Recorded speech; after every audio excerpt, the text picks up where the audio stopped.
के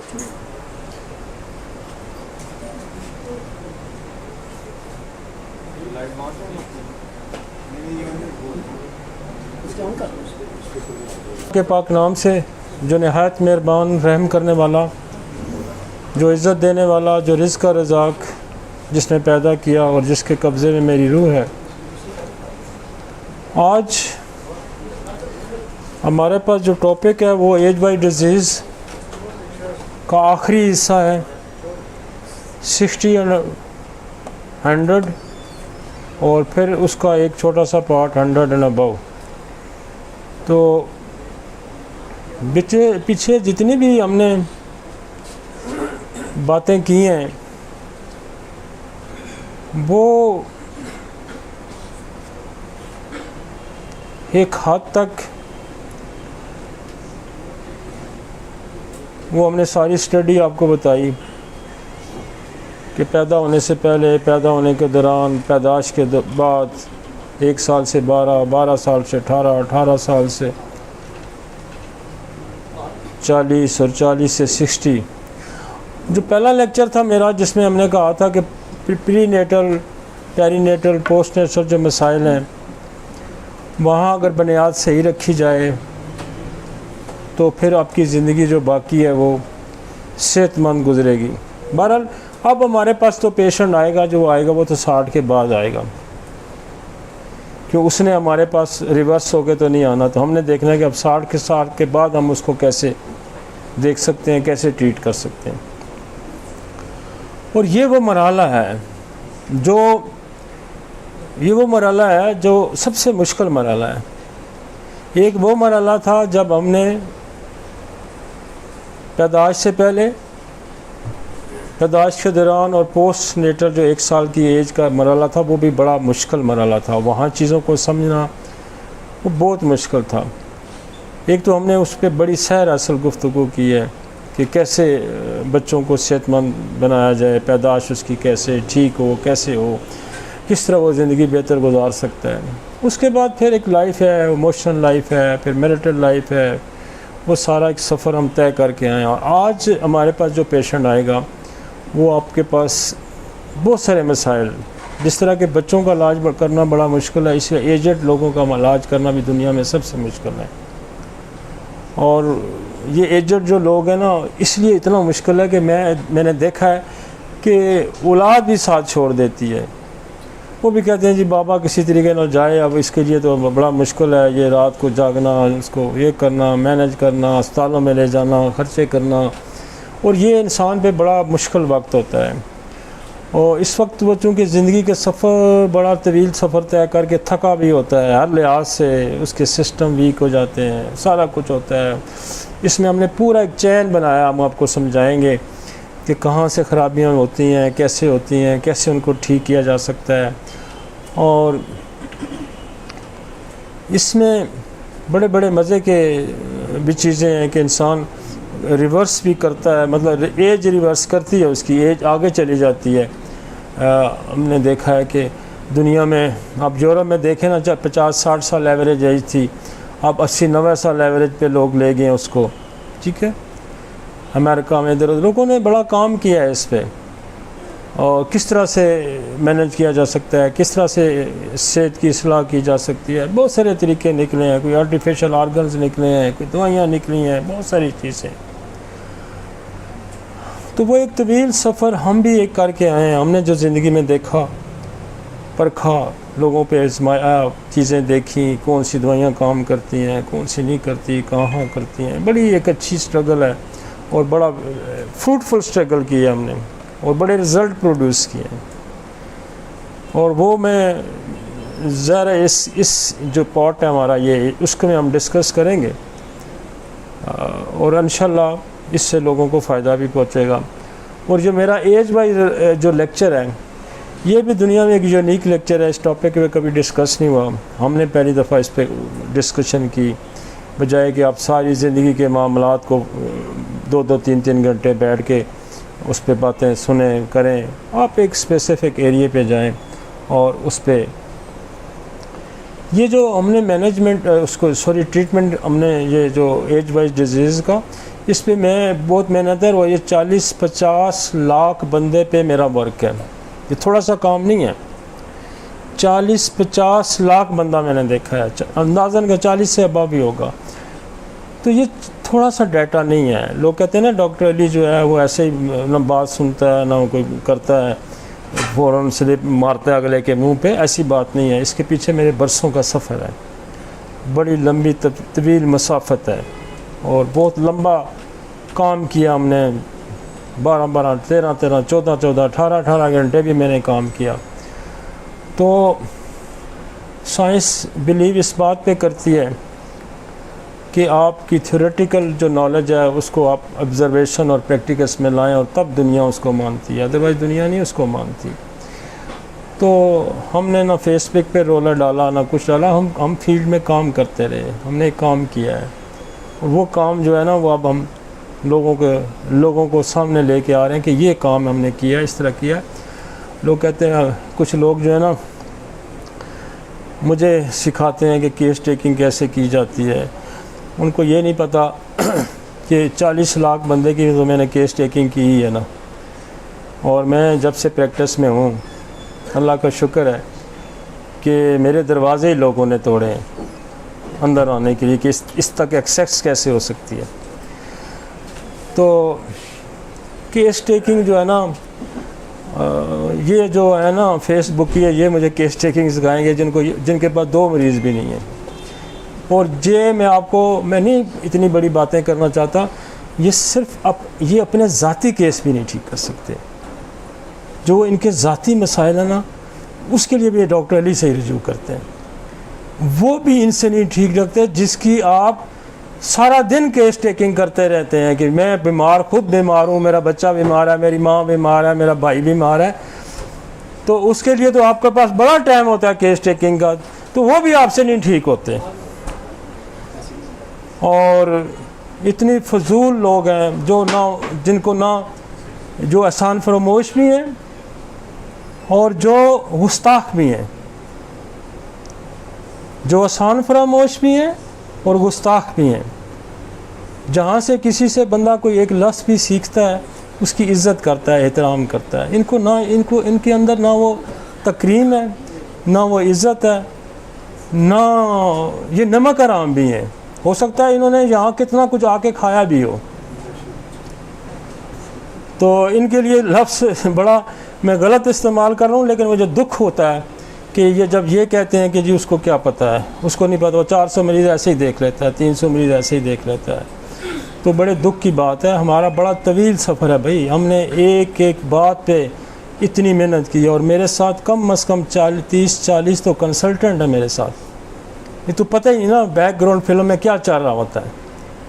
कोई eye specialist है, कोई स्किन स्पेशलिस्ट है, कोई आर्थोपेडिक सर्जन है, कोई रेडियोलॉजिस्ट है, बहुत सारी एक पूरी टीम होती है आप चीज़ों को। क्योंकि लॉ ऑफ जो हनीमन क्या कहता है कि 2 सिमिलर लॉ है। क्या सिमिलर लॉ ये है कि पहले आप बीमारी को समझें, फिर उसके लिए कोई दवा ढूंढें।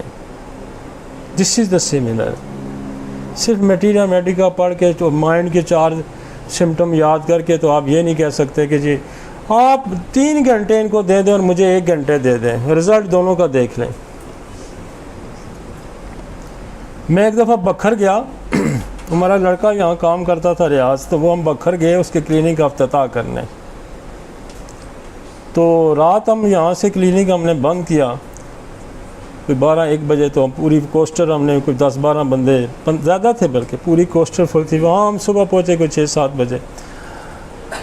तो हमने तो था चले क्लिनिक का इफ्तिताह करके वापस आ जाएंगे। तो वो मैं जाके देखा तो वहाँ एक बड़ा मेला लगा हुआ लोगों का, कोई 500-600 बंदा वहाँ इकट्ठा हुआ। तो मैंने कहा तूने इतने बंदे इफ्तिताह के लिए? कहते नहीं ये सारे मरीज़ हैं, इनको आपने देखना भी है। सही बात है। तो 9 बजे का इफ्तिताह का टाइम था, हम मेरे साथ काफ़ी सारे डॉक्टर भी थे, तो हमने शुरू कर दिया देखने क्या हो सकता है। तो कोई मैं 50-60 मरीज़ देख गया कोई घंटे के अंदर 60 एक देख गया होगा, मतलब 1 मिनट में जैसे देखता हूँ मेरा स्टाइल है। तो वहाँ के कोई बखर के डॉक्टर भी आए हुए थे। उन्होंने कहा जी आप रुकें जी, आपसे हमने बात करनी है। मैं रुक गया, मैंने कहा क्या बात? कहते हैं जी आप क्या ये तो नाम पूछ ही जा रहे हैं, तो आप एक चीज़ पूछते हैं बस दवाई लिख देते हैं, तो ये कौन सा तरीका है? मैंने कहा यार इस तरह करो, आप 3-4 डॉक्टर हैं ना, आप इधर बैठ जाओ, आपको 10 सवालों से ज़्यादा की इजाज़त नहीं है, ठीक है ना? मैं तो चलो 1 पूछता हूँ या 2 पूछता हूँ, आप 10 से ज़्यादा नहीं पूछ सकते। आप 10 सवाल पूछें और फिर दवाई लिखें और फिर ये मरीज़ मेरे पास भेजें। अब वो पूछे तुम्हें ये है, वो कहे नहीं, तुम्हें ये है, वो कहे नहीं, तुम्हें ये है, वो कहे नहीं, तुम्हें ये है, कहे नहीं। अब 10 पे तो मेरे को बस अब स्टॉप हो गया, अब से ज़्यादा क्वेश्चन आप नहीं कर सकते। अब मेरे पास है, मैंने कहा तुम्हें ये, हाँ कहता जी यही है। मैं शाम 4 बजे तक मैंने वो 400-500 मरीज़ फारग कर दिया। वो कहने जी ये क्या? मैंने कहा यार मैं तो कोई 200-300 किलोमीटर 400 किलोमीटर दूर से आया हूँ, मैं तो इनको जानता ही नहीं, मैं तो पहली दफ़ा इनकी शक्लें मैंने देखी हैं, मैं तो इन बंदों से। वो कहते जी जो आप कहते हैं ये कहते हैं हाँ। वो मैंने उनको कहा कि मैं पूछता वही हूँ जो इनको होता है, मैं वही पूछता हूँ जिनको जो इनको होता है। तो अब एक छोटी सी बात मैं अक्सर उसका जिक्र करता रहता हूँ यार, हमने एक बात हमने कहा जी जिसकी नेक टेढ़ी है वो डिसअपॉइंटेड है, मैंने कई दफ़ा बताया। और यहाँ जितने बंदे बैठे हुए हैं और आपके दोस्त, आपके अजीज़, आप जिसको 30 सेकंड से ज़्यादा एक लुक ही डालनी है ना, यूँ देखना ही है एक लुक। ये एक मैं एक कुलिया आपको बताता हूँ, इस तरह के हज़ारों सैकड़ों कुलिए हैं। एक नज़र आप देखें और बैठा लें उसको, सारा दिन उसकी हिस्ट्री ले लें, सारा दिन बैठा लें। जो मैंने कहा है ना नेक टेढ़ी वाला डिसअपॉइंटेड होगा, वो डिसअपॉइंटेड ही होगा। कितनी देर लगती है? आप एक बंदे को समझ ही नहीं है, एक बंदे को समझ नहीं है। एक स्टोर कीपर को अगर आप दे दें कि जी तू डॉक्टर देख, तो वो कैसे देखेगा? देख सकता है? एक कंप्यूटर ऑपरेटर है या कोई भी ऐसा काम करने वाला, एक मिस्त्री है, आप मिस्त्री को कहेंगे तू जाके जनाब जो है ना डॉक्टरी कर, तो वो उसको तो 6 महीने लगेंगे एक केस को देखते हुए, तुम्हें क्या होता है लिखता रहे, फिर आखिर रिजल्ट जो है ना वो नहीं ले आएगा। यार दुनिया में एक्सपर्टीज़ हैं, दुनिया में स्किल्स हैं। मेरे दोस्त की ना मिल ख़राब होगी फैसलाबाद में, दुनिया जहान के बंदे आए उसको ठीक करने वाले, वो मिल ना ठीक हो, चले ही ना। उसको किसी ने कहा यार कुछ सियाना एक फलानी जगह रहता है, उसको बुला के ला, वो हो सकता है तुम्हें कुछ बेहतर मशवरा दे। तो वो एक बंदा सियाना आया, उसने बुलाया उसको, वो फिरता रहा, उसने मिल देखी और एक जगह उसने जोर से मारा थोड़ा, तो वो मिल चल पड़ी। तो उसने कहा कितने पैसे? उसने कहा जी 50,000 रुपये। उसने कहा किस बात के, तूने थोड़ा तो एक मारा है? उन्होंने कहा नहीं मैं थोड़ा मैंने मारा सही जगह पे है। तो आप गलत स्ट्राइक करते रहें और इसके पीछे जो हम हिस्ट्री ले रहे हैं या हम जो जिस नतीजे पे पहुंचे, मैंने एक आपको ऑप्शन बताइए ना, एक बंदा बताया कि गर्दन टेढ़ी है, तो उसमें लेते रहे ना 6 घंटे हिस्ट्री लें भाई, वो डिसअपॉइंटेड है। चाहे मेरे पास साइकोलॉजिस्ट, मैंने कई साइकोलॉजिस्ट मेरे पास आए, मैंने कहा यार तुम्हें यही है, उन्होंने कहा नहीं है, मैंने कहा यही है, उन्होंने कहा नहीं है, मैंने कहा यही है, और अल्टीमेटली उन्होंने कहा यही है। तीसरा हम तो बॉडी पोस्चर पे, हम तो उसकी ब्रीदिंग स्टाइल पे, हम तो बेशुमार ऐसी चीज़। वो यार अल्लाह के बंदे मुझे ये बताओ, आप कहते हैं जी 30 मिनट से 90 मिनट तक आप हिस्ट्री लें, बंदा आपके पास एक्यूट कार्डियक फेलियर वाला आ गया, आप उसको 3 घंटे हिस्ट्री लेते रहेंगे उसकी? उसको 30 सेकंड में आपने रिजल्ट प्रोड्यूस करना है। 30 सेकंड 1 मिनट के अंदर आपने उसको बचाना है। अगर आपने एक एक्यूरेसी आपके अंदर नहीं है, आप में कंपेटेंसी नहीं है, आपके पास नॉलेज नहीं है, आपके पास मेडिसिन नहीं है, आप उसको मार देंगे। ऐसा होगा या नहीं होगा? तो फिर कम से कम 30 मिनट्स और 90 मिनट के टाइम में आप टेकिंग करें, केस टेकिंग करें। भाई समझने में, बंदे को जब बात समझ आ जाती है तो वो मिनटों में रिजल्ट दे देता है, जब उसको नहीं समझ आती तो उसको सारी ज़िंदगी नहीं आती। और ये जो नाबालिग है ना, इनको सारी ज़िंदगी समझ नहीं आई, मेरी बात याद रखें। ये नाबालिग है, ये आसान फरामोश है, इनको सारी ज़िंदगी नहीं याद आएगा, सारी ज़िंदगी। और गुस्ताखों को तो बिल्कुल अल्लाह उनकी मदद नहीं करता। अपने मोहसिनों को आप जब अपने आपके अजीज़ हों, जो आपके ज़िंदगी में काम आए हों, उनके बारे में आप ये गुफ्तगू करें कि इनको केस टेकिंग नहीं आती। तो हमने तो 30-32 साल लगाए हैं भाई कि यहाँ तक पहुँचने में, इतना आसान सफ़र नहीं था। तो कहने का मकसद ये है कि एक जेस्चर आपको रास्ता दिखा देता है। एक जेस्चर, एक मैंने कहा ना सिर्फ नेक, एक सिर्फ नेक। मेरे पास टॉन्सिल्स का मरीज़ आए, शुरू में हमारे पास आए टॉन्सिल्स के, देखिए कोई 20-25 दवाइयाँ रेपर्टरी में, बेलाडोना दे दो, ब्राटाकाप दे दो, सिलेशिया दे दो, कालीमेर दे दो, फेरामास दे दो, फाइटोलैको दे दो, लेक्सिस दे दो, एलोमेन दे दो। हम सारी ये प्रैक्टिस करते रहे, हम ये सारी प्रैक्टिस करते रहे। फिर जब हमने कहा टॉन्सिल नहीं ठीक होते, जैसे इनसे नहीं होते, हमने कहा टॉन्सिल नहीं ठीक होते, एक छोटी सी टॉन्सिल नहीं ठीक होते, हमने हिस्ट्री लेनी शुरू कर दी पेशेंट की, फोर फादर इधर इधर, फोर फादर तक, दोनों साइड की, दोनों साइड की।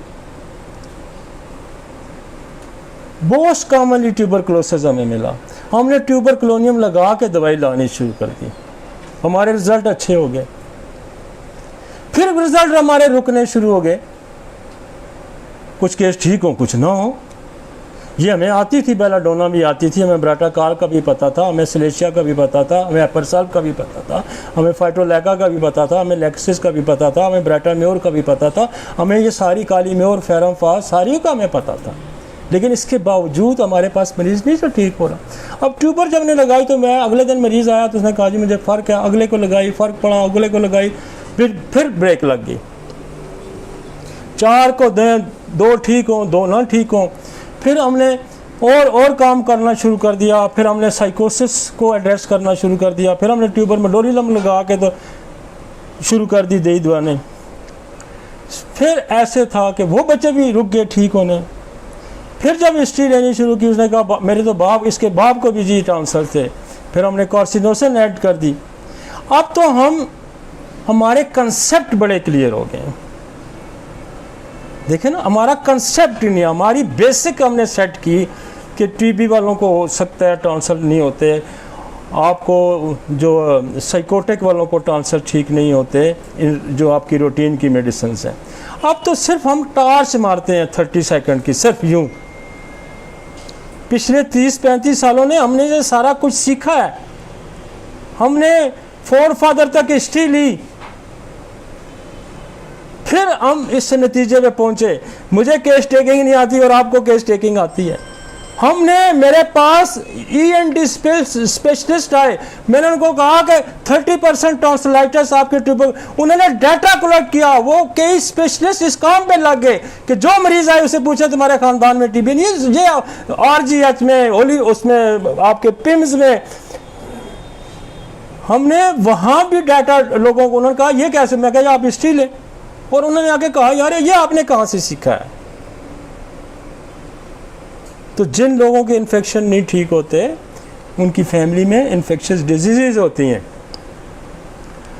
तो इसलिए अब डॉक्टर अली यूँ टार्च मारता है, ट्यूबर देता है, बेल अगर सुर्ख हैं तो बेल ब्राटाकाप देगा, अगर पस पड़ी हुई है तो बीच में बेल निकाल के तो सिलेशिया लगा देगा, एपरसर्व लगा देगा, ठीक है ना, अगर किसिंग है तो एलोमेन लगा देगा। ये अब हम पहुँचे हैं इस नतीजे पे। 1 मिनट में जब हम देखते हैं ना, ये अब पहुँचे हम।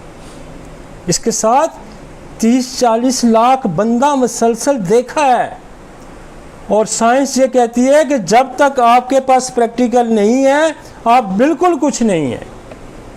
साइंस जो है वो सच्चाई बिलीव इसीलिए करती है कि दे प्रूव प्रैक्टिकली उसके मुशाहिदे में क्या आता है।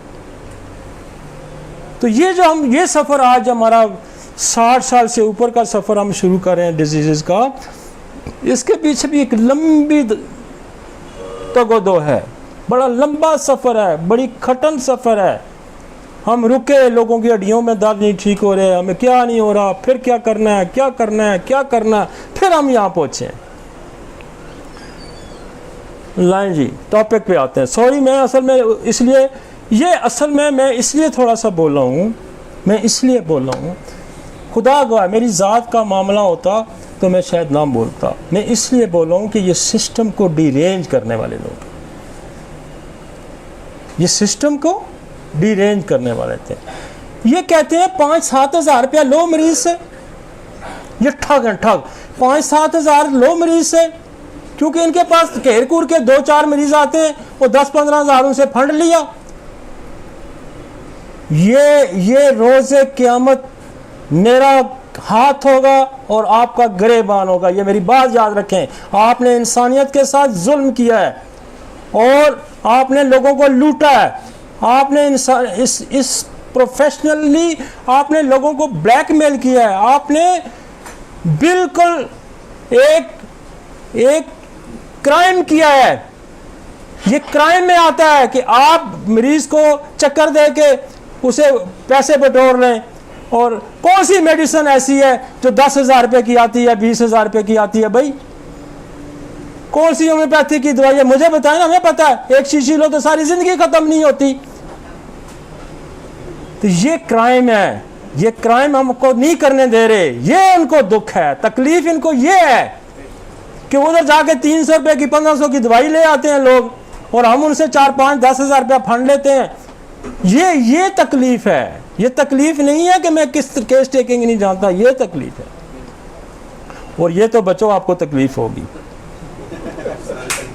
ये तकलीफ होगी, इसलिए कि हमने मरना है, हमने कल जाना है और हम मनो मिट्टी के तले जाना है। और मैं ये बोझ नहीं बर्दाश्त कर सकता कि मैं लोगों को लूटूं, और हम ये भी नहीं बर्दाश्त कर सकते। हमें पता है कि कोई लूट रहा तो हम उसको भी रोकेंगे, बिल्कुल रोकेंगे। ये नहीं है कि कोई कहे कि हम इस तरह लूट लेंगे, बिल्कुल नहीं। ये कंप्यूटर की और ये सारी फेसबुक के ड्रामाबाजियां करके आप लोगों को लूटते हैं, ऐसा हम नहीं करने देंगे, आपको बिल्कुल नहीं करने देंगे। आप ये सोच लें, आप अपना किबला आप दुरुस्त कर लें। आप किसी अच्छे उस्ताद के पास जाएं।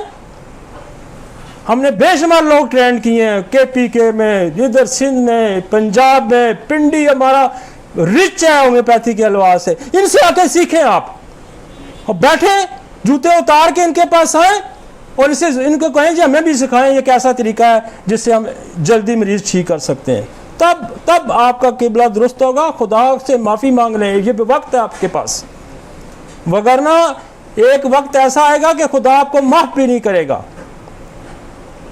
बिल्कुल नहीं करेगा। इनसे सीखें। पिंडी में बहुत सारे अच्छे डॉक्टर हैं, इस्लामाबाद में हैं, वाह में हैं, बेशुमार। ये मोरी पूरी पट्टी जो हमारी है, टिल्लो जाके गलगित तक, टिल इधर क्या नाम है, पारा चिनार, और ये सारी पट्टी जो है माशाल्लाह बड़ी रिच हो गई है होम्योपैथी के लिए। जाके इनसे सीखें, इनसे सीखें और रिज़्क़ हलाल कमाएं। ये रिज़्क़ हराम है, समझे। और अगर आप मजीद कुछ और बोलेंगे तो फिर मैं डायरेक्ट आऊँगा, फिर मैं आपको बताऊँगा। मैं लोगों को जाओ इनके क्लिनिक विजिट करो, इनके क्लिनिक पे देखो ये करते क्या हैं। 6-6, 4-4 घंटे की ये हिस्ट्रियाँ लेते हैं और आखिर में कंपाउंड देते हैं। ये हमें पता है।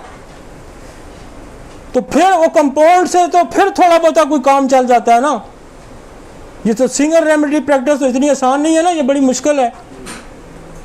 तो वो ड्रामाबाजी करके पंजे से 4-5-6 हज़ार रुपया ले लेना और उठा के जनाब को कंपाउंड देना। मैं कहता हूँ वो कंपाउंड देने वाले इनसे फिर लाख दर्जे बेहतर है। गो के मेरा कोई बिलीव नहीं है और मैं इस्तेमाल नहीं करता हूँ, मैं उसका सख्त क्रेडिट क्यों, और मैं सख्त उसका मुखालफ हूँ कंपाउंड का। लेकिन मैं ये समझता हूँ इनसे वो फिर भी लाख दर्जे बेहतर। वो 10-20 मरीज तो देख लेते हैं ना होम्योपैथी के नाम पे।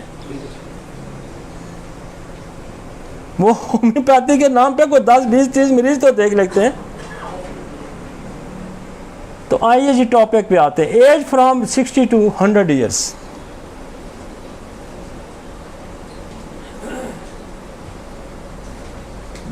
हमारे पास आज जो फ्रोजम है, सिर्फ वो अमराज जिनकी अलामात बहुत कम मिलती हैं, सिर्फ वो अमराज जिनकी अलामात बहुत कम मिलती हैं और इस वजह से आसानी से ठीक नहीं होती, ये वो बीमारियां हैं जिन्हें यकतरफा कहा जा सकता है, क्योंकि ये सिर्फ एक या दो बड़ी अलामात ज़ाहिर करती हैं और तकरीबन बाकी तमाम अलामात को छुपा लेती हैं। ये बुनियादी तौर पर मुज़मन अमराज से तल्लुक़ रखती हैं। तो वो ये कह रहा है कि बाज़ केसेस ऐसे होते हैं कि जो बड़ी उनमें अंदर क्लैरिटी नहीं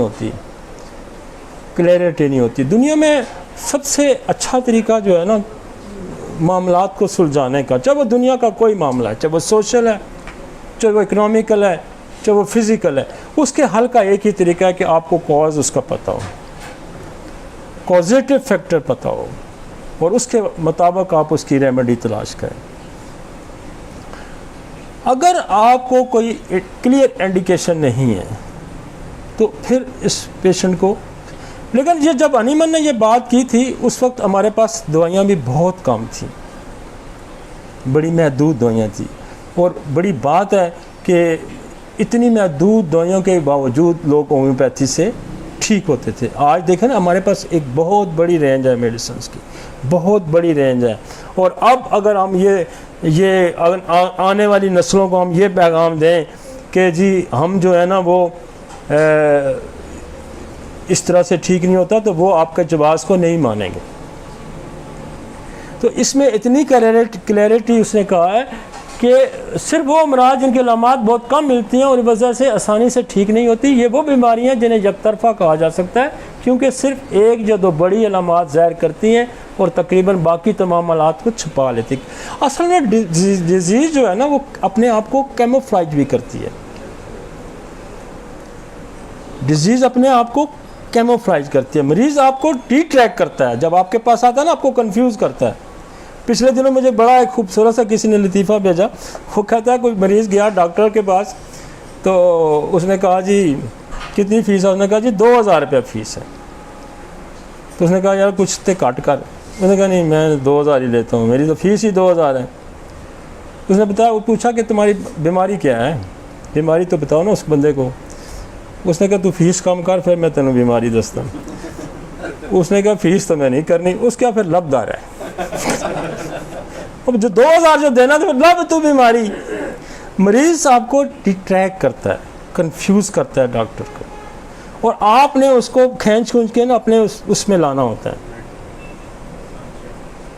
वो मेरे पास भी मेरा वो कहानी शुरू कर देगा, मैं लैलपुर से आऊँ, मैं फतेह जंग से आऊँ, फलाना हुआ, ये हुआ। और मैंने कहा यार जो मैं सवाल करता हूँ उसका जवाब दे, तेरे में रास्ते के सफ़र के बारे में मेरा कोई सरोकार नहीं है। वो इतनी लंबी छेड़ देगा कहानी, लेकिन आपने बड़े सिलेक्टिव प्रॉपर क्वेश्चन रखने होते हैं ताकि आप उसको इधर उधर ना होने दें। लेकिन वो आपको कंफ्यूज करेगा। कंफ्यूज उसके अंदर बीमारी करती है। बीमारी जो ऐसी होती है वो जो है ना वो उस शख्स की दुश्मन होती है, वो उसकी समझ अक्ल को ट्रैप कर देती है। तो लिहाजा जो यही स्किल है डॉक्टर का कि फिर उसे कैसे वो प्रोवोक करता है, वो कैसे प्रोवोक करता है। जैसे मैंने आपको एग्जांपल दी ना, आप डिसअपॉइंटेड बंदे से पूछते रहे, वो कहेगा ऐसा तो है ही नहीं, ऐसा तो है ही नहीं, ऐसा तो है ही नहीं। लेकिन चूंकि मैं उसकी गर्दन मैंने टेढ़ी देखी हुई थी, मैं तो पहले पर्स पे भी हाथ रखता था ना, पर्स पे भी हाथ रख लेता था, तो मैं उसको कहता तुम्हें ये है। अब उसे अंदाज़ा ये होता था कि क्योंकि तो मैं तो उसकी स्नैपशॉट जो होती है ना यूं पोस्चर से, इसको कहते हैं स्नैपशॉट, एकदम यूं तस्वीर ले लेना। स्नैपशॉट का मतलब पता है ना, तो ये स्नैपशॉट है। अब वो क्योंकि मरीज़ को मैं अगर एकदम कहूँ कि जी तुम्हारी गर्दन टेढ़ी है तो इसका मतलब ये है कि तुम्हारे अंदर गम है, वो कहेगा ये क्या जी 1 मिनट में इसने कह दिया। मैं पर्स पे हाथ रखता था, लोग पर्स पे बड़ा यकीन रखते हैं कि पुराने यकीन तबीब जो है ना पर्स देख के बता देते कि तुम्हें क्या है। अब मैंने पर्स पे हाथ रखना, मैंने कहा तुम्हें ये है, वो फिर कहता था नहीं नहीं नहीं, चूंकि इसने नब्ज देख लिया, इसको पता है। ये जो क्लिनिकल प्रैक्टिस है, आप मरीज को कैसे कन्वेंस करते हैं। अब चूंकि हमने तो इतने मरीज देखे हुए, इतने मरीज आते हैं, वो मेरे कई दोस्त थे, वो कहते हैं मेरे पास जब रेफर भी करते हैं, कहते हैं बातें ज़्यादा नहीं करनी, जो पूछता है वही बताना है। तो वो ऑलरेडी कन्वेंस हो के आए होते हैं ना। लेकिन एक नया डॉक्टर है, उससे वो कन्वेंस नहीं होंगे। मतलब एक औरत आती है और यहाँ हरीपुर से ना, तो मैंने उसकी पल्स पे उस लेक्सिस थी, मैंने उसको देखते हुए मैंने कहा ये लेक्सिस है। मैंने हाथ पे रखा, मैंने कहा घबराहट होती है, सेक निकलता है सर से। तो बोली जो मैं कहा सुबह उठती हूँ तकलीफ ज़्यादा होती है, कपड़े टाइट लगते हैं, बटन नहीं बंद कर सकती। साथ उसका खामन बैठा हुआ था, उसने कहा ये डॉक्टर नहीं, ये पीर है। मैं पीट के मर गई हूँ कि मुझे ये तकलीफ है, मेरी बात को कोई सुनता नहीं है। तो ये एक टेक्निक है क्लिनिकली कि आप पल्स पे हाथ रखें, आप पोस्चर जज करते हैं, आप चाहे जो स्टाइल जज करते हैं, आपको पता चल गया इसको क्या है, आप पल्स पे हाथ रख रहे हैं। लोग कन्वेंस से सदियों से हकीम जो है ना पल्सों पे हाथ रख रहे हैं। और आज आपका अपना पल्स का जो रेपेटी का चैप्टर खोले ना, आपको अंदाजा हो जाएगा पल्स इतनी चलती है तो ये दवाई है, इतनी चलती है तो ये। बड़ी एक साइंस है ये भी। चलो साइंस को परे करें, आप मरीज को अट्रैक्ट करना है आपने, और पल्स पे हाथ रखें।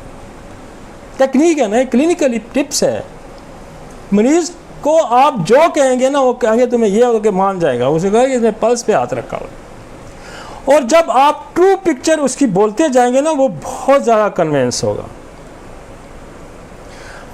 एक तबका आपका जो है ना, वो बहुत मॉडर्न तबका है, पढ़ा लिखा तबका है। वो कभी भी पल्स पे भी वो यकीन उसका उठ जाता है, और वो कहता है कि मेरी क्लिनिकल फाइंडिंग टेस्ट करवाए जाए, लैब टेस्ट करवाए, मुझे है क्या है ना। एक तबका आजकल जो आ रहे हैं लड़के पढ़े लिखे या जो जितने भी हैं, वो आपको, अब उसके लिए ज़रूरी है कि आप उसको कहें आपको ये है, मेरी नज़र में ये ऐसा है, लेकिन मैं आपको टेस्ट भी रिक्वायर करता हूँ। अब मैं ज़ुबान देख के कहता हूँ कोटेड ज़ुबान है, खोलो मुंह, कितने दिन से बुखार है जी, बुखार उतर नहीं रहा जी, 15 दिन से नहीं उतरा, महीने से नहीं उतरा। हम कुछ भी नहीं देखते, हम सब कहते हैं ज़ुबान दिखा ज़रा, ज़ुबान दिखा। ज़ुबान कोटेड है तो हम कहते हैं टाइफाइड है। मैंने कहा आपको टाइफाइड है, साथ में उसको रेफ़र भी कर देता हूँ फॉर इन्वेस्टिगेशन, टेस्ट करवा लो। वो आता है अगले दिन, कहता है जी टेस्ट तो पॉजिटिव है, टाइफाइड है। आपने काम अपना करना है, लेकिन उसको टेस्ट लिख दें, उससे आपकी फाइंडिंग और अच्छी हो जाएगी, आपका एतबार और अच्छा जाएगा। तो ये क्लिनिकल जो चीज़ें हैं जिसको आपने, तो मुझे जब मैं इस तरह से बात चीज़ें बताना शुरू करते हैं तो लोग कहते हैं जी आप कोई जादू शादू भी जानते हैं। मैंने कहा नहीं। तो फिर आपको कैसे पता? मैंने कहा यार ये प्रैक्टिस से आपको एक साइंस है, मेडिकल साइंस, इस तरह से आपको पता चलता है। यकीन माने कई बंदे कहते हैं आप कोई जादू शादू भी जानते हैं। तो ये क्लिनिकल कुछ ऐसी चीज़ें हैं कि आपको अगर, और मैं आपको बताऊं एक और बड़ी मज़े की साइंस है ये भी, कि जब आप पल्स पे हाथ रखते हैं ना, तो आपका बॉडी टू बॉडी कनेक्शन हो जाता है, माइंड टू माइंड। और बाज़ दफ़ा नहीं पता होता, यकीन माने नहीं पता होता इसको क्या है। अब ने जो ही पल्स पे रखा, एक कम्युनिकेशन बहाल हो गया और वो चीज़ें आनी शुरू हो जाती हैं। ये एक प्रैक्टिस है। ये जब आप बार बार करते हैं, जो चीज़ें नहीं वो भी आ रही होती हैं। आप एक क्वेश्चन करेंगे, दूसरा करेंगे, मरीज खुलता जाएगा। एक नहीं आया जवाब, दूसरे का नहीं आया, तीसरे का नहीं आया, चौथे पे आप पल्स पे हाथ रखें, आपका मरीज खुल जाएगा। क्यों? एक आपका कॉम्बिनेशन, उसका कम्युनिकेशन बहाल हो जाता है। हम तो आई कॉन्टैक्ट से हम यूं करके भी कम्युनिकेशन बहाल करते हैं, यूं करते हैं, और उसकी जो लुक होती है वो, अब मैं इम्पोटेंसी के पेशेंट की मैं लुक यू आई में कांटेक्ट करूंगा ना, मैं उसकी लुक जान जाता हूं। 1 मिनट में मुझे पता चल जाता।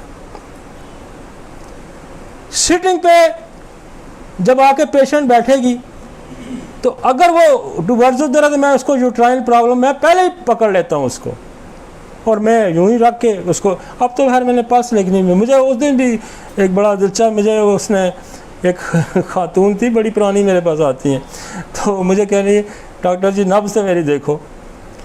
मैंने कहा मैं नब्ज़ छोड़ दिए देखनी। कहती तुम इस्लामी हो गए हो।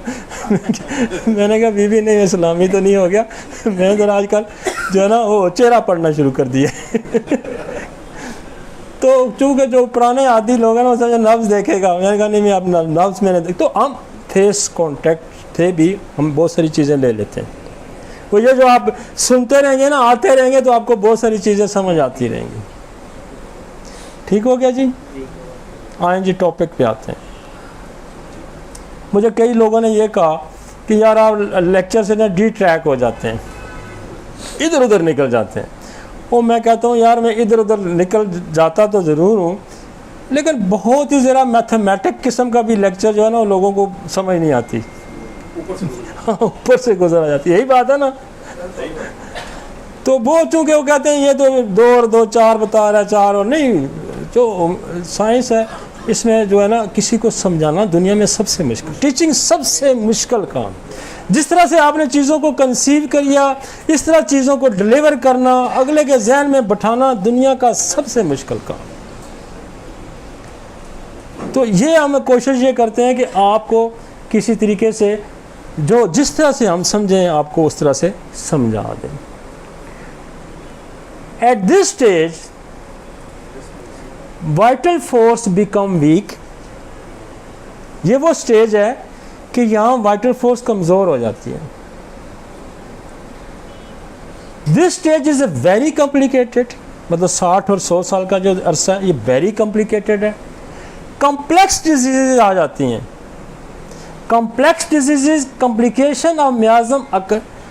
एक तो कॉम्प्लेक्स डिजीज मियाज़म मिक्स हो जाते हैं, क्योंकि सारी ज़िंदगी के गुनाह सवाब सारे आके यहाँ इकट्ठे हो जाते हैं, क्योंकि ज़ोर ज़ोर असाब आना शुरू हो जाता है ना। तो इसलिए ये बड़ा डिफ़िकल्ट एरिया है। It is the reason that the treatment at this age is a very difficult age compare to the previous stages. तो यहाँ का जो इलाज है ज़रा कंपेयरली, क्योंकि जो एज है ना 12 और 18 और 40, जो तक बंदे के अंदर स्ट्रेंथ होती है, जो मर्जी है दवाई ट्राई करो, जो मर्जी है देते रहो, उसके अंदर पावर होती है। यहाँ तो आपने ज़रा सी भी गलती की ना तो बंदा लुढ़क गया। भाई अगर 18-20 साल का बंदा है, आप उसको जो मर्जी है दवाई देते हैं, नहीं फ़र्क पड़ता तो क्या, कुछ भी नहीं होता, समझ जाता है ना।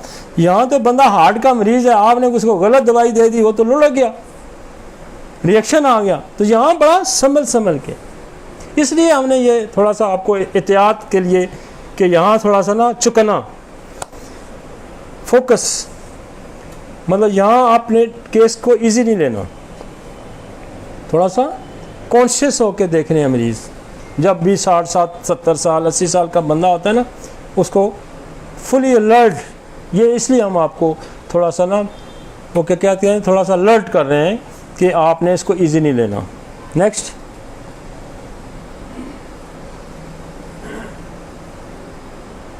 Next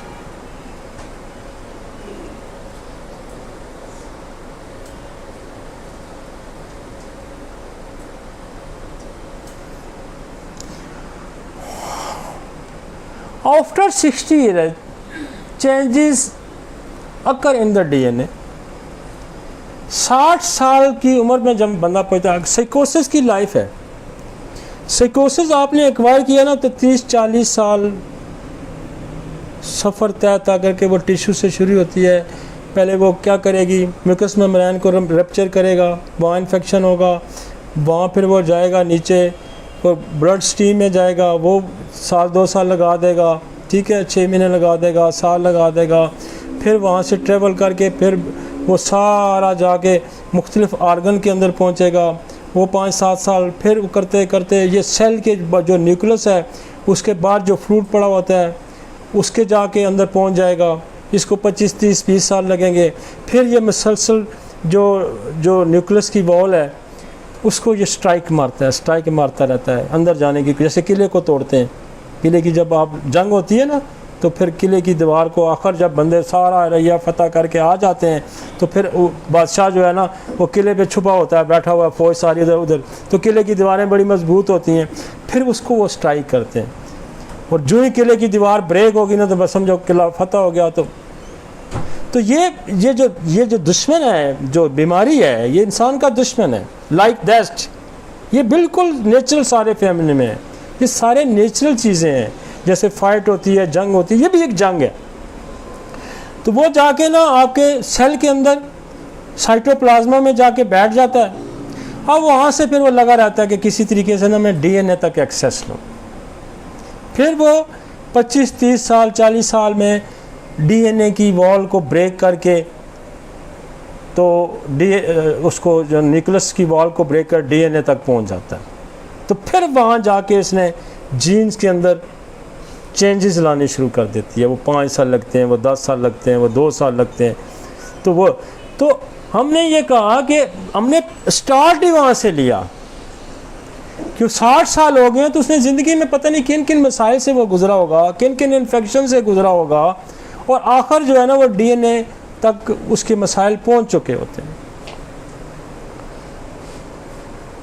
this is the different causative factor for this changes, और इसके डिफरेंट फैक्टर्स हैं। इस डीएनए के खराबी के कहते हैं कि आप बेशुमार फैक्टर्स हैं, कॉजेटिव फैक्टर्स हैं। This variation varies person to person, और ये जो है ये हर बंदे की अपनी सर्कमस्टांसेस, उसकी पास्ट हिस्ट्री, उससे करना पड़ता है कि आपने इंडिविजुअलाइज करना है। आपने उसको देखना है कि इसके अंदर कौन सा कॉज आ रहा है, सिफिलिस आ रहा है, साइकोसिस आ रहा है, उसको चोट लगी है, उसके साथ क्या मसला, उसको एड्रेस करना। It depend on the personal and family history. For example TB, साइकोसिस, syphilis and other miasmatic diseases, ये जाके डीएनए तक एक्सेस लेती हैं। It's take 40 to 50 years to reach the DNA. लेकिन जो बच्चा पैदा होगा वो माँ के पेट में इसको ट्रांसफ़र हो जाएगा, वो डीएनए उसका वहीं करप्ट होकर बाहर आएगा। इसलिए बच्चे माजूर पैदा होते हैं, इसलिए बच्चों के अंदर बहुत से मार मसाइल होते हैं। तो बेसिकली जो ये मैं उस बंदे की बात करूं जिसने खुद कोई डिजीज़ एक्वायर की, खुद हासिल की, वरासतन लेके आया, तो वो काम तो शुरू से ही काम हो गया। वो बाद दफ़ा साल में हो जाता है, बाद दफ़ा 2 साल में हो जाता है, बाद दफ़ा 3 साल में होता है, और बाद दफ़ा 10 साल, 20 साल, 50 साल में भी हो सकता है। वो उसकी हिस्ट्री पे, इसलिए हमने ये कर दिया कि उसकी personal and family history, for example TB, साइकोसिस and other miasmatic disease, it's take 40 to 50 years to reach the DNA. Therefore we address these causative factor for the general degeneration and constitutional remedies. उसने कहा कि एक तो हम ये causative factor and general degenerative causative factor, मसलन उसके अंदर कैल्शियम की कमी हो जाती है, उसके अंदर फास्फोरस की कमी हो जाती है, उसके अंदर कोई ऐसी कमी हो जाती है, तो वो 20 हाथ हमने एड्रेस करना है। और यहाँ जो स्टेज है, यहाँ जो स्टेज आती है, ये मायूसी और नाउमीदी की स्टेज आ जाती है। उसको पता होता है कि अब 10 साल, 20 साल, 50 साल, अब गेम जो है ना ओवर होने वाली है। तो यहाँ बहुत हेल्पफुल जो चीज़ है, बहुत ज़्यादा जो हेल्पफुल चीज़ है इन एवरी कंडीशंस, क्योंकि आपको ना बाद दफ़ा आपके अंदर थ्रिल हो तो आप चीज़ों को अच्छा कोप कर लेते हैं। तो यहाँ एक बहुत बड़ी दवाई है जो बहुत ज़्यादा यहाँ रोल प्ले करेगी, वो है ऑरोमेट। ये आपको यहाँ बहुत हेल्पफुल होगी, हर जगह पे, बहुत सारी जगहों पे मैं डिस्कस करूँगा। यहाँ भी हेल्प करेगी, यहाँ भी करेगी, यहाँ भी करेगी। इसकी पहली निशानी मायूसी है, इसकी पहली निशानी मायूसी है, और इसकी आखिरी निशानी सुसाइड है। तो ये इसको यहाँ आना शुरू हो जाएगा। यार पहले तो देखे जी, अब स्कूल पढ़ रहा हूँ, कॉलेज पढ़ रहा हूँ, अब शादी होगी, फिर शादी होगी, अब बच्चे हो गए, फिर वो एक स्ट्रगल स्ट्रगल स्ट्रगल। अब ये कहते हैं बच्चे भी हो गए, रिटायर भी होगा। जो ही बंदा रिटायर होता है फिर मायूसी का शिकार हो जाता है। ठीक, वो कहते हैं अब खत्म, स्कूल भी ख़त्म, कॉलेज भी ख़त्म, शादी की अब वो जो जोश था वो भी ख़त्म, बच्चे भी पैदा हो गए, बच्चे भी बड़े हो गए, अब उनकी भी शादियाँ होंगी, अब क्या करूँगा, अब तो वो मौत जो है वो नज़र आ रही है। तो ये मायूसी यहाँ से शुरू हो जाती है। और ये वो स्टेज है कि अब लेटेस्ट रिसर्च चाहिए कि यहाँ ग्रोथ हार्मोन बनने बंद हो जाते हैं या बहुत ही स्लो हो जाते हैं, जिसने आपकी बॉडी की सारी नशो नुमा करनी होती है। तो मायूसी पहला आंसर है यहाँ पे।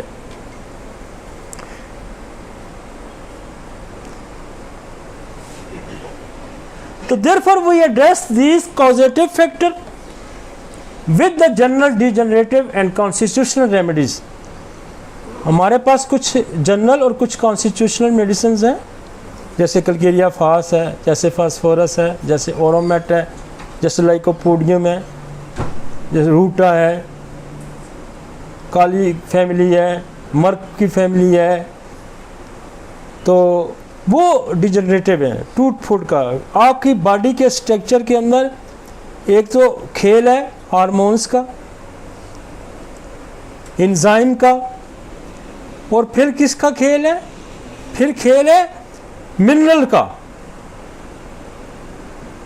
बॉडी एंजाइम सिक्रीशंस जो हार्मोन्स रिलीज करते हैं, ग्लैंडुलर सिस्टम हमारा, इंडोक्राइन सिस्टम जो है, तो वो सारा खेल है। उसके साथ जो उसकी स्ट्रक्चरिंग है, स्ट्रक्चरिंग की बिल्डिंग है कि ईंट लगती है, सीमेंट लगता है, मसाला लगता है, वो ये है कि वो फास्फोरस है, वो कैल्शियम है, वो सल्फर है, वो पोटाशियम है, ये सारी उसकी बिल्डिंग का हिस्सा है। तो ये भी डीरेंज हो जाती हैं। फिर हमें कुछ जो हमारी कॉन्स्टिट्यूशनल रेमेडी जैसे जिनका मैं जिक्र करूं, फिर इनका सहारा लेना होता है, फिर मियाज़मेटिक कॉजेटिव फैक्टर का सहारा लेना होता है। तो फिर जाके आप मरीज़ को संभाल पाते हैं, जिसमें हम इसमें जो फोकस है डीएनए पे आपने फोकस करना है।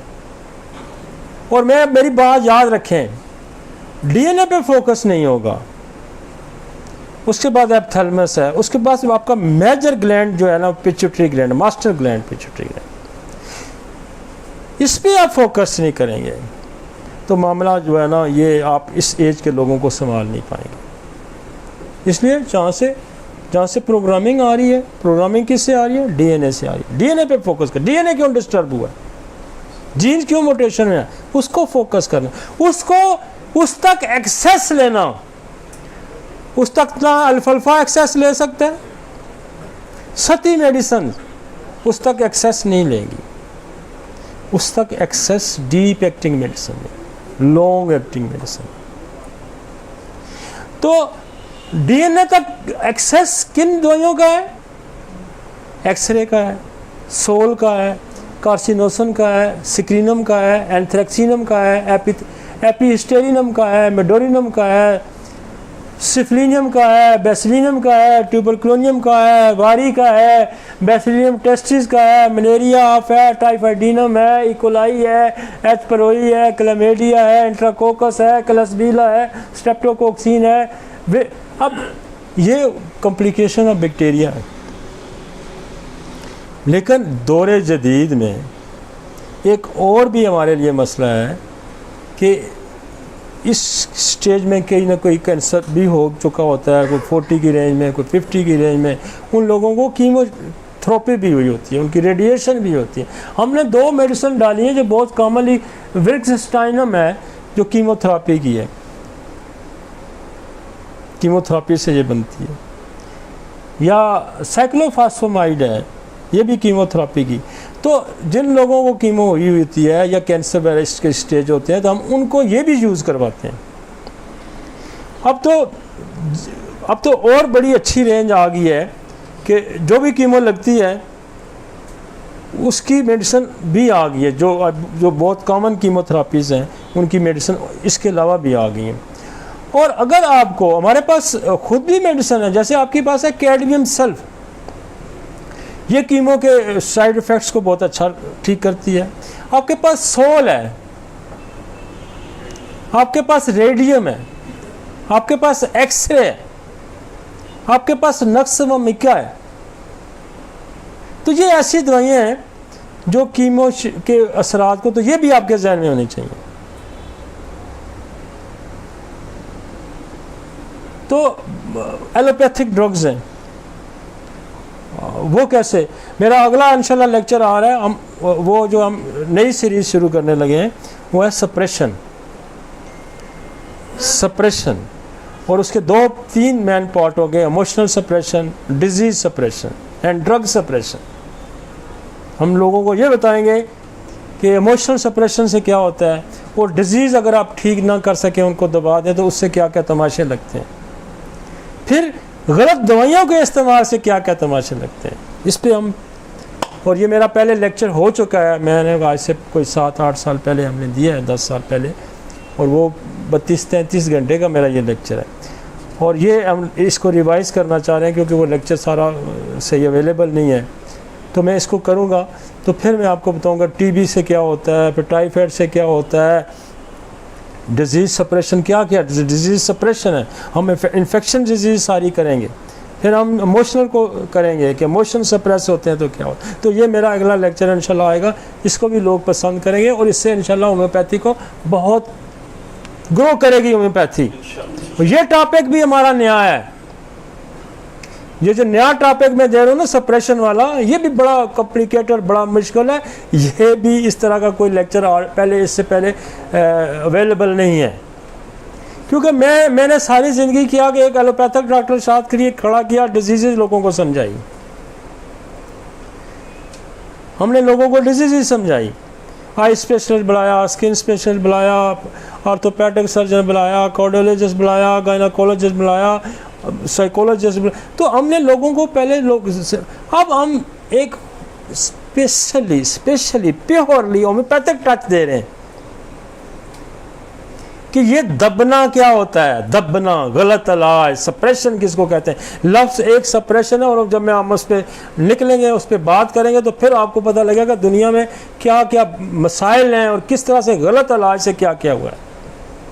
और वो इंशाल्लाह, और वो जब आप पढ़ेंगे तो होम्योपैथी इंशाल्लाह और निखरेगी और एलिब्रेट होगी, इसको और लोग अच्छे तरीके से समझेंगे, और फिर इनको पता चलेगा कि what is the case take, इसको पता है या नहीं पता।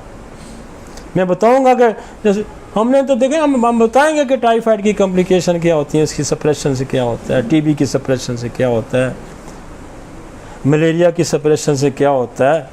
फिर हम वो चीज़ें डिस्कस करेंगे, तो फिर लोगों को पता चलेगा कि होम्योपैथी कितनी बड़ी साइंस है, कितनी बड़ी साइंस है।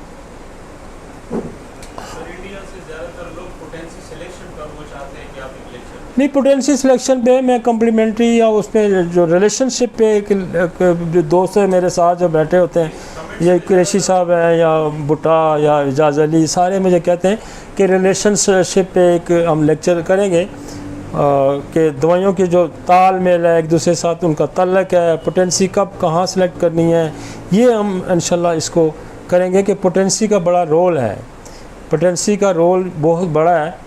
और उसको बाद दफ़ा मैं कहता हूँ ना, जैसे हम स्टेफिस हमारे पास है, एस्टी लागो है, फ़र्ज़ करें हम मास्टरबेशन में देते ही 30 में है, और यही पोटेंसी हम जो है फेब्राइड ब्लीडिंग में हम देते ही CM में। वो पिछले दिनों भी एक केस बड़ा मशहूर हुआ कि मुझे खातून है और हमारी कोई डॉक्टर है वहाँ मुल्तान से, तो उन्होंने मुझे कॉल की कि जी मेरी बेटी को जो 2018 में भी जो है ना उसको अबॉर्शन हो गया था 6ठे महीने में या 7ठे महीने में, तो इस दफ़ा फिर वो जो है ना उसको वही लेबर पेन शुरू हो गए हैं। तो नूर मोहम्मद ने अपनी किताब में लिखा है लेडी डॉक्टर में कि जल्सीम अगर 1 देते हैं तो वो डिलीवरी रोक देती है, और जब जल्सीम CM में देते हैं तो वो डिलीवरी करा देती है। तो मैंने उसको कहा कि यार, फ़ौरन ही मैं ड्राइव कर रहा था, मैंने कहा जी उसको जल्सीम 1 दे दें और कल मुझे बता दें। मैं जानता भी नहीं उन डॉक्टर साहिबा को। उसने मेरे सेकंड डे उसने कहा जी वो पेशेंट रुक गए, ठीक हो गया, सेटल होगी पेशेंट।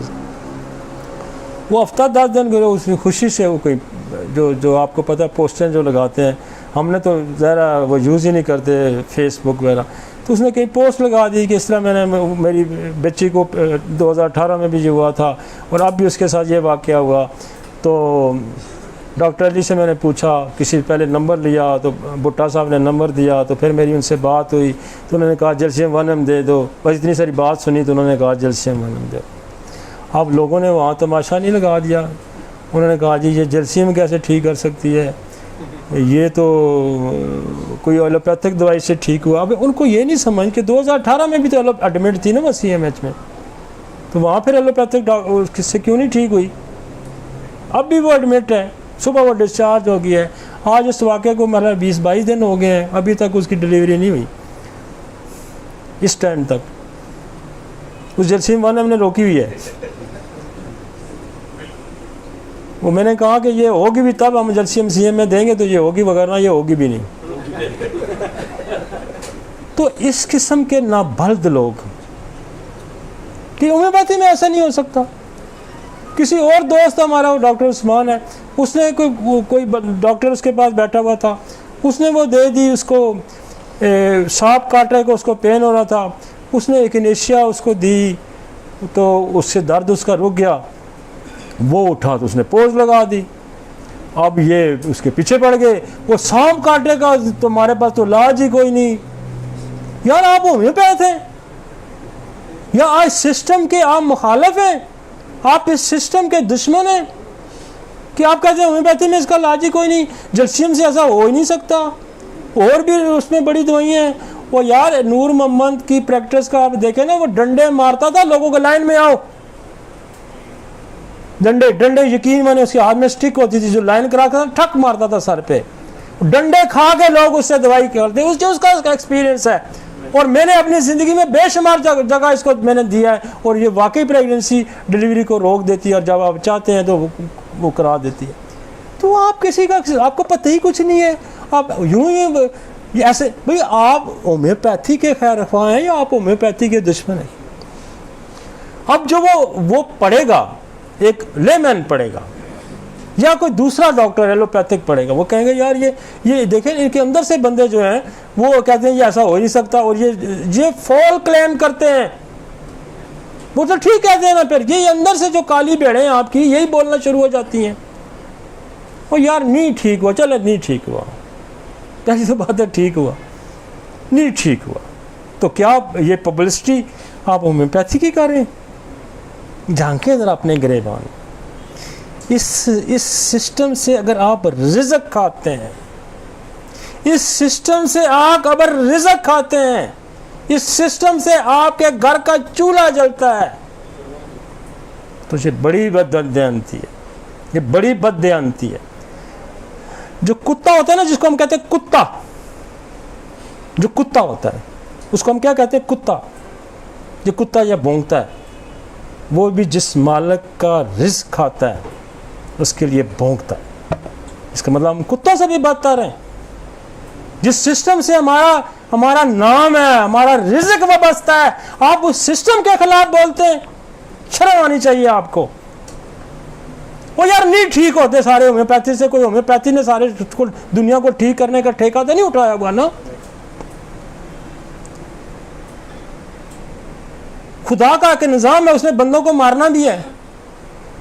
वो किसी का कोई गुनाह होगा, कुछ उसको सिला मिल रहा होता है, किसी को अपने करतूतों का सिला मिल रहा होता है, वो ठीक नहीं हो रहा होता। वो सिर्फ मेरी और डॉक्टर अली या आप लोगों की जिम्मेदारी में नहीं है, हमारी जिम्मेदारी है कि हमने प्रोफेशनल एथिक्स पे रहना है और इल्म जो खुदा ने हमें दिया उसके मुताबिक काम करना। ये कौन सी यार खिदमत है, मुझे बताए ना, कोई खिदमत है ये? आप अपना पॉजिटिव कोई काम है, आप उसको लोगों के सामने लाएं, बजाय आप कहते हैं कि ये तो होम्योपैथी से हो ही नहीं सकता, ना होम्योपैथी से फॉल पेन्स रुक सकते हैं, ना होम्योपैथी से सांप का इलाज हो सकता है। फिर होम्योपैथी से होता क्या है भाई? क्यों इस तरह की बातें करते हैं? और इनका रास्ता आपने रोकना है, इनका रास्ता आपने रोकना है। ये होम्योपैथी से खाते भी हैं और इसके खिलाफ बकवास भी करते हैं। आप कदम बढ़ाएं, हम आपके साथ हैं सर। ये होम्योपैथी के खाते भी हैं और उसके खिलाफ होते हैं। ये इसीलिए मैं कहता हूँ ये नमक हराम है, ये इसलिए नमक हराम है। ये एहसान फरामोश है, होम्योपैथी का इन पे एहसान है कि ये अपने आप को साथ डॉक्टर लिखते हैं। ये होम्योपैथी का एहसान है इन पे, और फिर उससे आप पेट पालते हैं यार, उससे आप पेट पालते हैं अपना, उससे तो रिज़्क़ तुम्हारा वाबस्ता है। उस रिज़्क़ का भी उस रिज़्क़ का भी तुम्हें ख्याल नहीं है कि जो सिस्टम तुम्हें रिज़्क़ दे रहा, आप उसके भी खिलाफ बोलते हैं। मेरे खिलाफ बोलना है तो आओ किसी और तरीके से बोलो,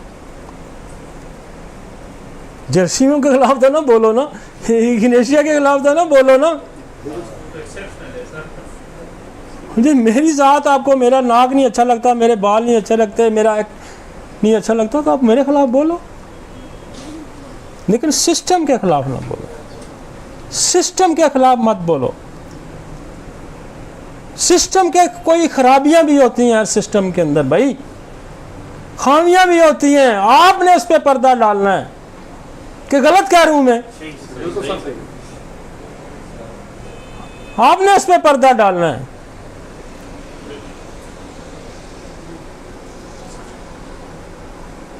अब इसमें से एक पॉइजन ग्रुप भी आ जाता है, इसकी भी एक्सेस है डीएनए तक। लेक्सिस है, नाजा है, क्रोटेलस है, वाइपरा है, बंगारस है, बोथरोब है, कोनियम है, और आपकी आर्सेनिक है, मर्क्स फैमिलीज की काफ़ी सारी रेंज है। और उसके बाद फास्फोरस है, कलकेरिया है, सिलेशिया है, ओरम है, कलकेरिया फ्लोर है, कलकेरिया सल्फ है, काली की बड़ी काफ़ी सारी फैमिली है, काली की, काली फास है, काली म्योर है, काली सल्फ है, तो इसकी काफ़ी सारी फैमिली है। तो उसको भी आप देखें, काली साइनाइट है, नेट्रियम म्योर है, नेट्रियम सल्फ है, नेट्रियम कार्ब है, इसकी भी एक फैमिली है काफ़ी सारी, कलकेरिया की फैमिली है। ये सारी डीप एक्टिंग मेडिसिन है। फिर हमारे मेटल्स हैं काफ़ी सारे, जैसे फेरम है, आपका अर्जेंटम फैमिली है, और इस तरह से आपका ओरम फैमिली है। तो ये वो जो मियाज़मेटिक प्लस ये जो बड़े आपके केमिकल्स हैं, जैसे एसिड नाइट्रिक केमिकल है, तो कुछ केमिकल्स से मेडिसिन बनती हैं जिनकी भी एक्सेस जो है ना वो डीएनए तक जाती है। नेक्स्ट जी,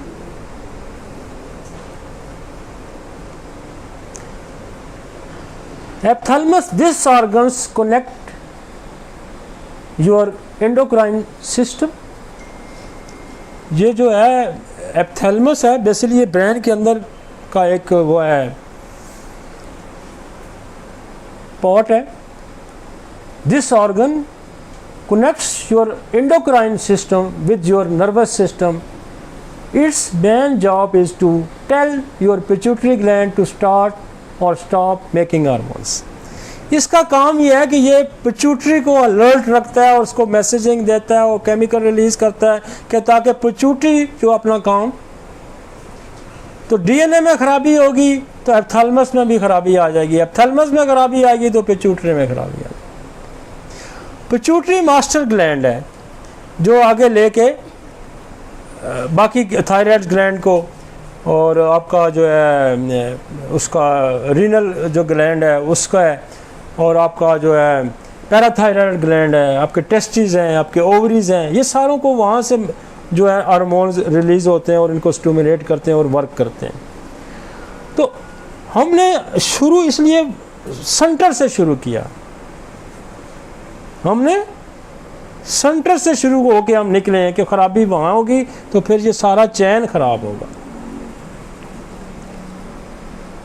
और इसकी एक्सेस हमने मेडिसिन की आपको दी है कि ये जो मेडिसिन, इस मेडिसिन को फोकस करना है आपने मैंने पहले भी कहा है कि वो मेडिसिन जो सती एक्ट करती हैं, सती वो क्या करेंगी, आपको हो सकता है थोड़ा सा वक्ती फ़ायदा दें, लेकिन वो डिजीज़ को सप्रेस कर देंगी, सप्रेस करके कॉम्प्लिकेशन। जैसे आप शेर को मारने निकले हैं ना, तो डंडे से शेर नहीं मारना हो कि मार खाएगा, डंडे से नहीं खाता। चूहा बिल्ली तो डंडे से मार खाए, शेर नहीं खाता। उसके लिए LG का कारतूस चाहिए, फुल बुलेट, तो तब मरेगा ना। आपके पास वेपन वो यूज करना है आपने कर क्या रहे हैं, आपने तितर मारना है, बटेर मारना है, आपने क्या मारना है, आपने शेर मारना है। ये जो DNA तक एक्सेस है ना जिन बीमारियों की, ये शेर मारने के मुतरादिफ है, ये कोबरा मारने के मुतरादिफ है। कोबरा को मारना भी इतना आसान नहीं होता,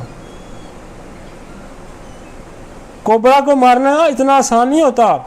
वो 2 मीटर से आप पे स्पिट करता है, वो शेर जो है गोली से तेजी की तरफ आप पे लपक के आता है। आप फायर मारेगा और फायर मिस होगा तो उसने आपकी गर्दन पकड़ लेनी है।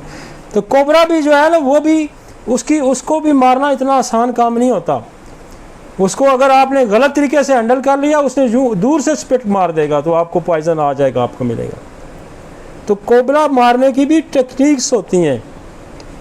आप उसको यूं स्टिक मारेंगे तो वो यूं हो जाएगा, राइट लेफ्ट होगा तो सीधा आपके ऊपर आके मारेगा जंप। यूं आपने मारे ना उसको स्टिक यूं, तो कोबरा ने क्या करना, यूं हो जाना तो अगला हमला आपके ऊपर होगा उसका। वो इतनी फुर्ती होती है उसकी। कोबरा को जब भी स्टिक से मारते हैं लोग यूं मारते हैं, साइड से मारते हैं। तो मैंने कोबरा एक दिन देखा तो मेरे पास सपेरे भी आते रहे। मैंने कहा यार ये आ जाए तो क्या करे बंदा, हाथ में स्टिक भी नहीं है, कुछ भी नहीं है। तो उसने कहा जब कोबरा सामने आ जाए ना तो मैं आपको एक टेक्निक बताता हूँ कि आपने अपनी शर्ट उतारनी है और उसके ऊपर फेंक देनी है, और उसने उसको उसमें उलझ जाएगा, उसको मारेगा दांव, उतनी देर में आप निकल जाए। आपके लिए सेफेस्ट तरीका यही है कोबरे से निकल। तो ये जो डिजीजेस हैं, डिजीजेस को बाज़ दफ़ा गलत छेड़ देना भी खतरनाक है, ये मैं आपको बता दूं। बेहतर है नहीं समझ आ रही, पैसे लेने ना यार, प्लास्पो पे रख लो, पैसे ही लेने हैं ना, इंसान लालची है ना। मैं समझता हूँ फिर भी शायद खुदा आपको माफ़ कर दे, लेकिन अगर आपने गलत कर दिया गैर दानिस्ता तौर पे, आपको समझ नहीं, आपने गलत ट्राई कर दी, प्लास्पो पे रख लें, अंडर ऑब्जर्वेशन रख लें, फिर बुला लें, फिर बुला लें, फिर बुला लें। बजाय उसके कि जनाब आपने शाम को छेड़ दिया हो तो गले पड़ जाना, आपको पड़ेगा ना। जो इस तरह की डिजीज़ है वो आपके गले पड़ जाएंगी, बजाय लेने के देने पड़ जाएंगे। तो इसलिए ये क्लिनिकली आपको इन चीज़ों पे फोकस करना है कि जब आपके पास इस तरह का मरीज़ आ जाता है जो 70-80 है, तो इसको बड़ा संभल के ये सारी चीज़ें, ये आपको इस लेक्चर से बहुत सारा फ़ायदा होगा, आपको बिल्कुल समझ के चलना है।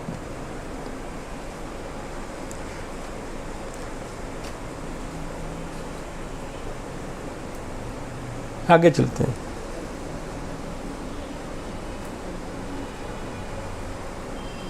Pituitary is the master glands. This is your endocrine system, master gland. It use information it gets from your brain to tell other gland in your body what to do. ये ग्लैंड आपके बाकी जो जिस्म के glands हैं उनको बताना है इसने कि तुमने क्या करना है। Growth hormones, it's make many important hormones including growth hormones, prolactin which help breastfeeding, mom makes milk, antidiuretic hormones, ADH। ये हमने पीछे जो हमारा लेक्चर था उन्हें उसमें डिस्कस किया था।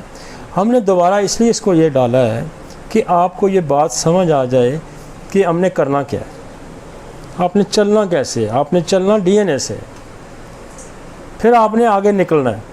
अगर आपने 70-80 साल के 90 साल के बंदे का इलाज करना है तो फिर वहाँ से सफ़र शुरू करना है, आपने इधर से नहीं शुरू कर देना। आगे चलते हैं। ये हमारा जो पिछला लेक्चर है उसमें ये सारी चीज़ें हैं। अच्छा, पाइनियल ग्लैंड्स, ये बड़ा मज़े का ग्लैंड है।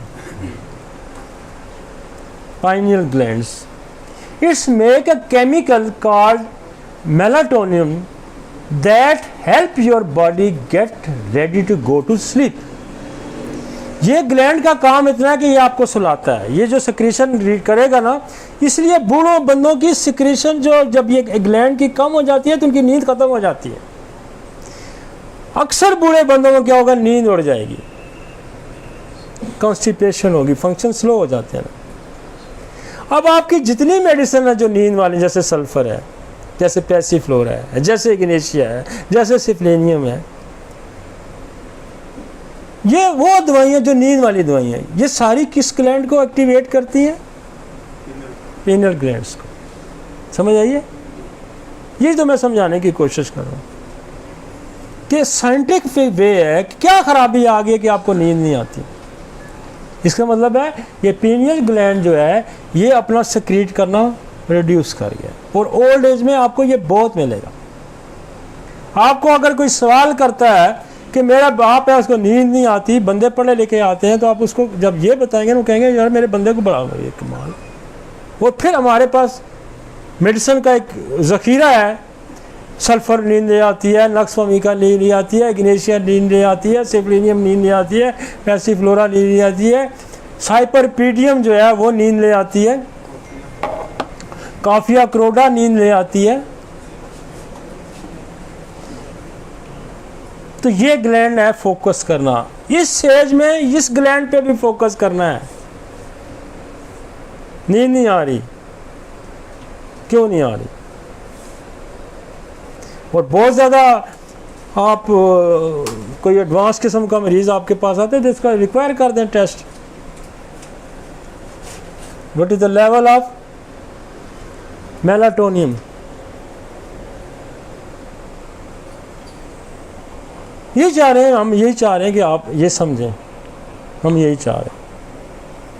और प्रॉपरली जिसको गम होगा, जिसको परेशानी होगी, वो भी इस सिक्रीशन को कम कर देगा। जैसे इग्नेशिया क्या करेगा, भी इसको बेहतर कर देगा। खुशी की वजह से इसकी सिक्रीशन कम हो सकती है, तो फिर काफिया देंगे। डिस्ट्रक्टिव डिजनरेशन सिफिलिस करती है, वो इसकी जो सिक्रेशन को रिड्यूस कर देगी, तो सिप्लेनियम दें, सिप्लेनियम भी नींद ले आती है। तो वो पॉजिटिव फैक्टर जो है पेनियल ग्लैंड्स को जो इसके फंक्शन को रिड्यूस कर रहे हैं, उसको हमें एड्रेस करना है। और इस दौर में मोस्ट कॉमन है, हम इग्नेशिया का कसरत से इस्तेमाल करते हैं, तो वो इसकी सिक्रेशन को बेहतर करता है। और वो अब देखें ना, पॉजिटिव फैक्टर, नींद ना आना एक अलामत है, नींद ना आना एक अलामत है, लेकिन इसके पॉजिटिव फैक्टर में 4-6 जो दवाइयां में, चारों के पॉजिटिव फैक्टर डिफरेंट है ना, डिफरेंट।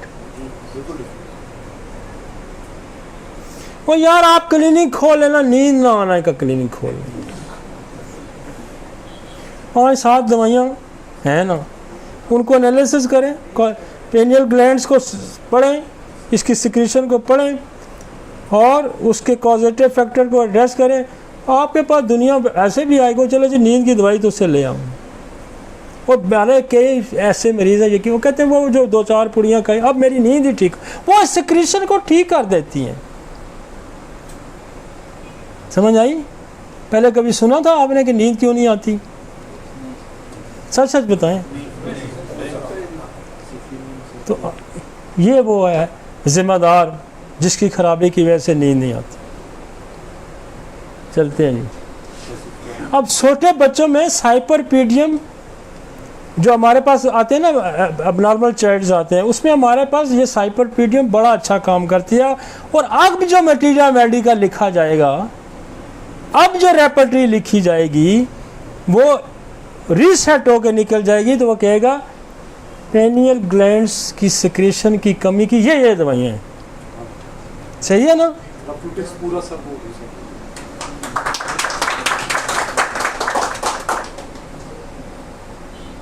तो पाइनियल ग्लैंड जो है इसको एड्रेस करें। और ये आपको बूढ़ों में बहुत मिलेगा। जवान को तो आप पत्थर पे लटा दें, कांटों पे लटा दें, जहां आप लटा दें, आप घर वाले ठंडे पानी के छांटे मारते हैं फिर भी नहीं वो उठता, क्योंकि वो सिक्रेशन बड़ी तेज होती है।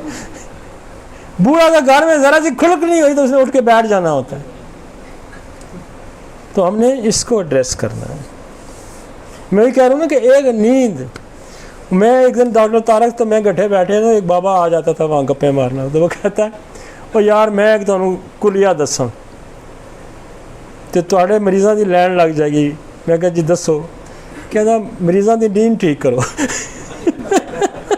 राती सो जासी ते घर वाले खुश हसन, अगले दिन तुहाडे कोल ही आसन, मगर ना वो नस जासन, राती जागदा रहा ना।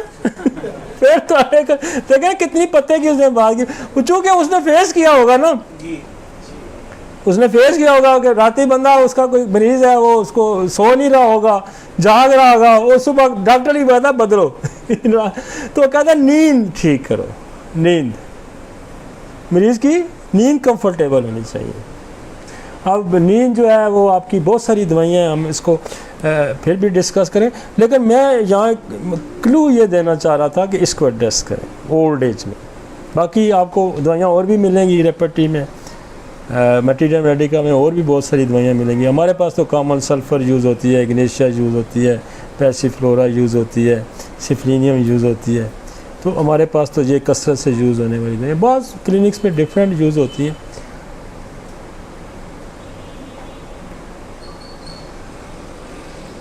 चलें आगे चलते हैं।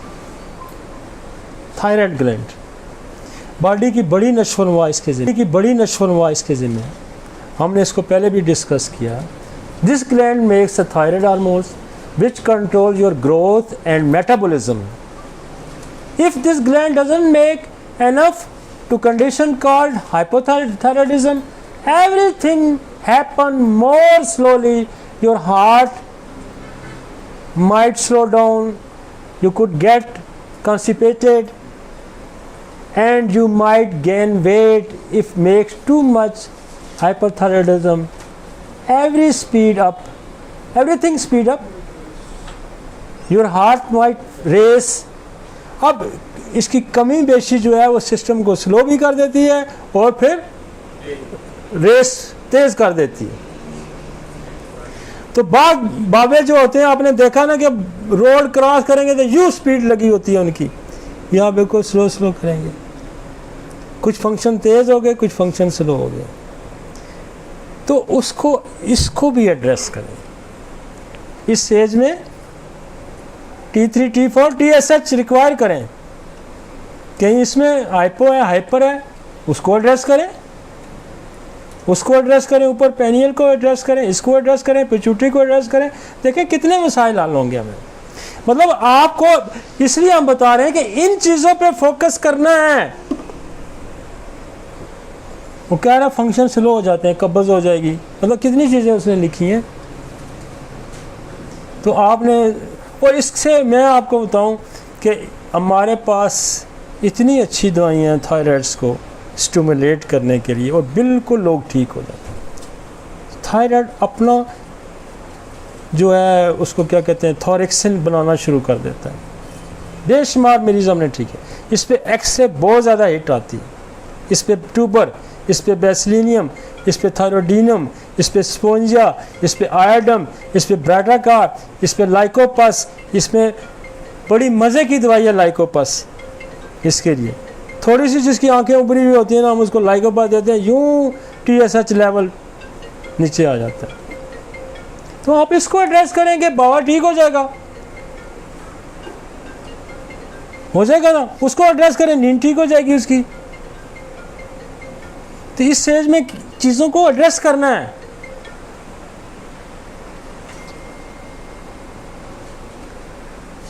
Thyroid gland also produce the hormones collection which may contribute to bone strength by helping calcium to be incorporated into bone। और ये ग्लैंड जिसकी सिक्रेशन आपके बॉडी के स्ट्रक्चर को, अब बंदे को जनाब उसकी बोन डिके हो रही हैं, उसकी बोन डिजनरेट हो रही हैं, उसमें कैरीज आ रहा है, उसमें नेक्रोसिस आ रहा है, उसमें इस किस्म के मसाइल पैदा हो रहे हैं। तो एक इसको भी एड्रेस करें। मतलब अगर आपने एक इसका टेस्ट करा के चेक कर लिया तो आपको आप इसको एड्रेस करेंगे, बाबा जी ठीक हो जाएंगे कि नहीं होंगे, ठीक हो जाएंगे ना। बहुत आती है ना खांसते हैं। खांसी में आता हूँ, अभी मैंने रखा हुआ लंग्स पे आ रहा हूँ। खांसी, नींद ये बच्चों को डिस्टर्ब करती है ना। बाबा रात को खांसता है, सोने नहीं देता, सोता नहीं है, उठ के फिरता रहता है, दरवाजे चेक करता रहता है। हैं? खंग नहीं रहने की, फिक्र ना करो, खंग आ रहा हूँ मैं। तो ये दवाइयाँ हैं। मतलब मेरा कहने का, हमने कौन से एरिया को फोकस करना है। और ये डिजीज़ पहले भी आ सकती है, ये नहीं कि यहाँ ही आएगी, लेकिन यहाँ चेक करना बड़ा ज़रूरी है, क्योंकि बोन डिजनरेट हो रही है, मसल स्किन डिजनरेट हो रहे हैं, इसको चेक करना बड़ा ज़रूरी है। और ये देखें ना, उसने आपको बताया कि ये कम होगा या ज़्यादा होगा तो क्या क्या हो सकता है। ठीक है जी, आगे।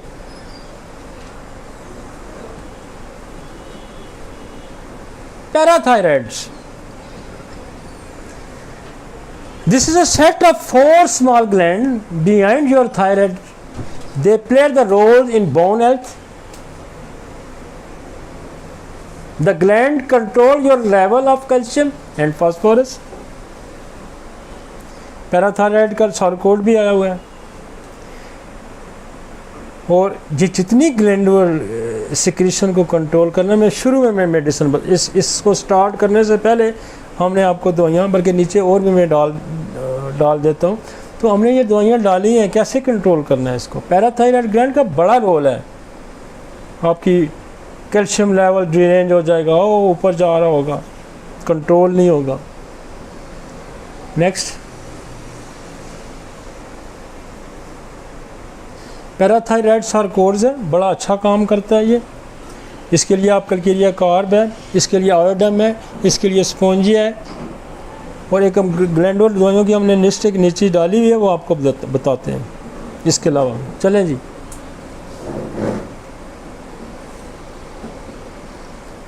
आगे चलें। लिस्ट एक नीचे डाली हुई है।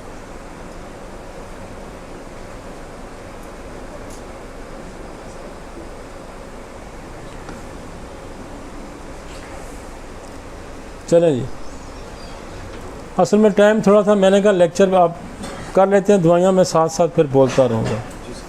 तो हमने आके इधर ही बनाया लेक्चर, तो वो टाइम बड़ा शॉर्ट था। हमने कहा कि हम टॉपिक रख लेते हैं और फिर साथ साथ उसको एड्रेस करते हैं। ये थाइमस है, this makes white blood cell. ये ग्लैंड जो है ना, एज में नहीं आता, चूँकि ग्लैंड सारे थे तो हमने डिस्कस करिए। ये जो प्यूबर्टी एज में ये इसका फंक्शन ख़त्म हो जाता है, ये ओल्ड एज में वर्क नहीं करता ये जो ग्लैंड है। लेकिन हम थोड़ा सा इसका भी आपको बता दें कि ताकि ये ना कहें कि ये ग्लैंड को मिस कर गया, लेकिन इसका फंक्शन ये ओल्ड एज में कोई नहीं है। This gland makes white blood cell called T lymphocyte that fights infection and crucial or a child immune system develop the thymus start to the shrink after the puberty age। ये puberty age में shrink हो जाता है, बाबों में नहीं ये मिलता। लिहाजा किसी को गलत रिक्वायर ना कर देंगे आपका थाइमस ख़राब है बाय मिस्टेक, ये बच्चों में होता है। और इसलिए कि इन्फेक्शन के खिलाफ फाइट कराने में जो आपकी जो है ना लिम्फोसाइट, ये जो है इसको ये स्टिमुलेट करता है और इसमें हेल्प करता है। नेक्स्ट चलते हैं।